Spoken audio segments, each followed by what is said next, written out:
So we made some mistakes, and luckily for you, unlucky for us, you remembered them. So on the 4th of February, our correspondent here, Liam O'Loughlin, did our 10 bold predictions for the upcoming NRL season. Let's see how it went. This should be pretty quick.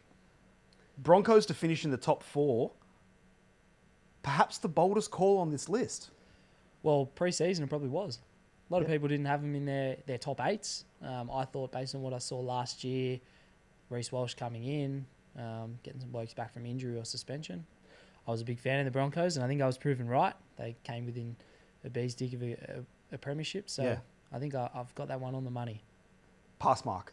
Pass mark. For sure. I think it's more than a pass mark. Yeah. I think it's 5 stars. However, Justin Holbrook, Adam O'Brien to face the mid-season axe. You are half right. I was half right, and I was very close to being completely right. Yeah. I don't know exactly what round it was, but midway through the season, Knights were in some pretty poor form, sitting in the bottom 4. Adam O'Brien, there were whispers. They were talking to every Tom, Dick and Harry off contract, every former NRL coach looking to replace Adam O'Brien. They came up with a 66-0 victory, won 9-10 straight games, and flew into the finals. So I got that one wrong, but Justin Holbrook, unfortunately, I was right in my belief he wasn't going to last the season, replaced by Des Hasler. It's a shame. He's a good coach, but I think he's landed on his feet with a pretty decent job at the Roosters. So, unfortunate for Justin, but I think he'll be back. Bold prediction for next year, Titans inside the 8? Yeah. I think that's bold at all. Wayne Bennett, Dolphins, to avoid the spoon. Yeah. I remember you writing that and being like, nah, pretty sure they're going to get the spoon. Yeah, I just thought all along, look, a Wayne Bennett coach team, I didn't think their roster was great, don't get me wrong. I didn't expect them to ever be a finals team, but I didn't think a wooden spoon was going to be in their future, and I was right. Yeah. They ended up finishing, 13th, 14th. Had a really good first half of the year, but I think injuries and just maybe the expectation of being the new kid in town kind of caught up to them a little bit, but I think they'll be better for the run under Wayne. Without the Melbourne stars there, everyone who they brought from Melbourne is pretty much a star. Yeah. I think it's a very different team. I think they recruited really well. Yeah, I think so. And next year they've recruited exceptionally haven't well. they just? Yeah, Herbie Farnworth, Jake Averillo, Tom Flegler. Looking good. It's a good side. The Bulldogs and Tigers fall despite a strong recruiting drive. Yeah, well, I was bang on there. Geez, the Tigers were a basket case, second straight wooden spoon. So I don't think I tipped them for the wooden spoon, which I think we'll get into quite shortly. But yeah, I didn't think they were ever going to make the 8. And the Bulldogs, I thought might have gone a fair bit closer than they did. Yeah. But yeah, unfortunately things didn't work out for Cam Serraldo in his first year at the helm. I also thought with the Tigers, John Bateman would have more of an impact. Yeah. And I don't think that's that's not a knock on John Bateman. I just thought there'd be someone we'd be talking about more, and he'd have more of a positive impact on the. You would have thought so. Tigers. Isaiah Papali'i as well. Yeah. Probably didn't fit in, tremendously well after a couple of really good years at Parramatta, but they might improve next year. Might is the key word there, though. Dway's back mid-year.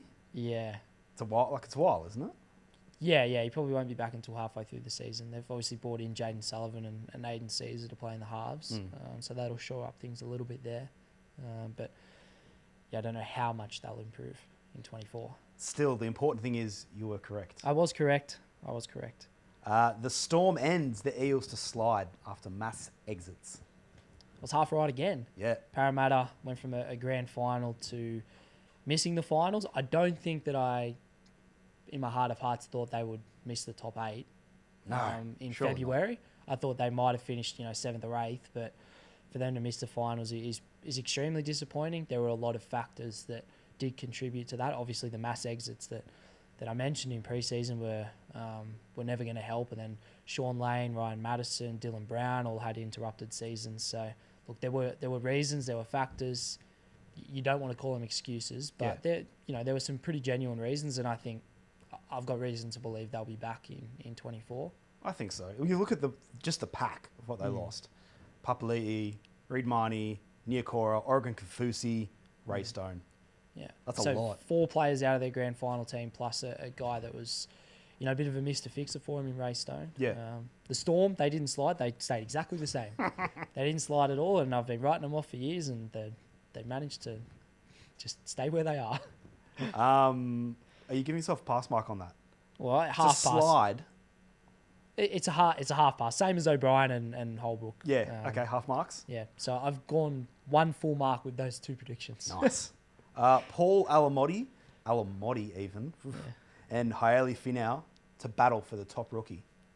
Yeah, I was completely off there. Not even close. Not even close. Paul Alamotti, I thought I wouldn't have even called that a bold prediction. I thought that that was your shoe-in. Yeah, I think that was my shoe-in. And he spent half the year in reserve grade, and now he's not even at the Bulldogs anymore. He's off to the Panthers. And my man Haile Finau didn't even get a debut. Why didn't he play more hooker? I don't know. Yeah, I thought he would have got a run at some stage. Jacob Little probably exceeded my expectations, which I wasn't banking on that.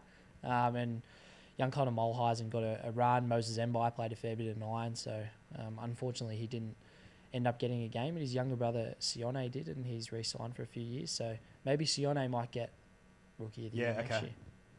We shall see. But I was not even close there. So well done to Ruva from Penrith, and Jareen Buller, Jacob Preston had really good years too, and they were guys that no one was even talking about before a ball was kicked. So why do we do this crystal ball gazing every single year? Like it's fun, and when I'm right, it's awesome. Are you having fun? Oh, I don't think I'm about to have fun very shortly. Well, we've got one more before we get to that. Jerome Luai to lose the New South Wales Origin spot. Yes, I got it. To Matt Burton. No. He did end up losing his spot for Game 3 after a pretty disappointing Game 2, where he ended up in a bit of a scuffle with Reece Walsh towards the end. He lost his spot, but it was to Cody Walker. So I can't give myself a pass mark there because he played the first 2 games as well.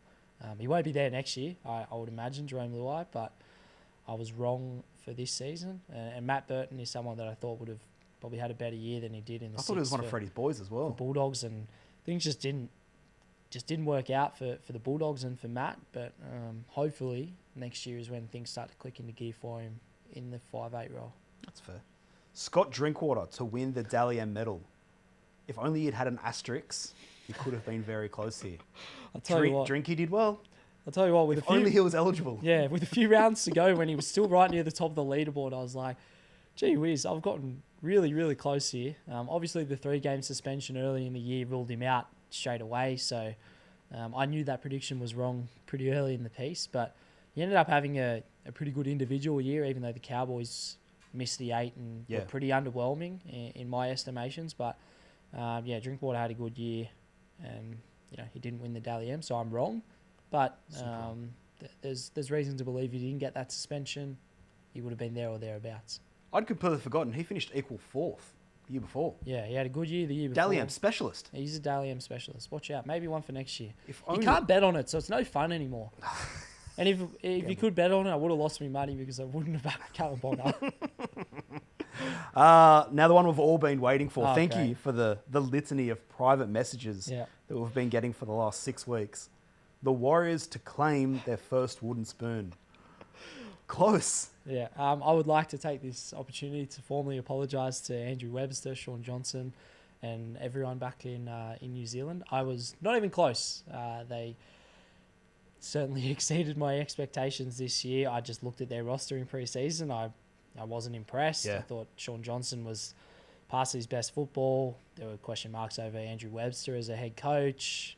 I just didn't like what I saw on paper, but that's why rugby league is played on 100 metres of grass as opposed to on paper. And the Warriors had a really good season, and it was awesome to see, even though the Warriors fans were giving us and me specifically a bit of lip, but it is what it is. I stuck my neck out there and I got that one wrong, and I won't be doing that again. I think that's the second year in a row I've tipped someone for the wooden spoon that ended up making the top 4. So maybe what I need to do is tip the Dragons to get the wooden spoon, and then maybe they might have a good year, because I did it with the Cowboys in 22, but it is what it is.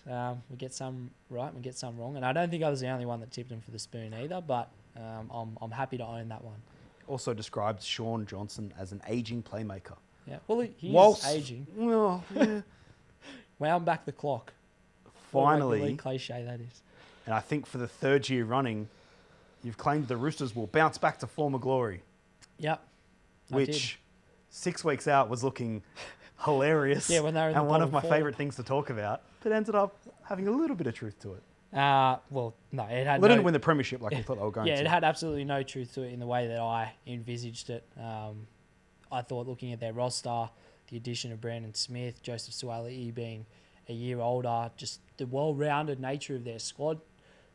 Trent Robinson is a proven premiership winning coach. You had Luke Keary in his second year back from an ACL. I just thought they looked the goods. They were pretty close to being premiership favourites in pre-season, and I had them along with maybe South Sydney as the two teams that might have battled it out for a premiership and weren't even close. They had a good win week 1 in the finals after scraping into 8th spot. Came agonisingly close to beating Melbourne in the second week of the finals, but no premiership for the Chookies. But you know what? Spencer Leniu, Dom Young in next year. I'm willing to go 4 in a row, and I'll tip him again next year. Just keep doing. You're going I'll to be just right keep doing- eventually. Eventually, I'll get it right. So our top 4: Roosters, Panthers, Broncos, Rabbitohs. 2 out of 4. Yeah. That's a pass mark in some high schools. Certainly Yeah. wasn't mine. Right, that's it. Next February, we'll be back again. Some will be right, some will be painfully wrong. Can't wait for you to tell us which ones are which. Let us know below which ones you missed out on this year, and I'll speak to you soon.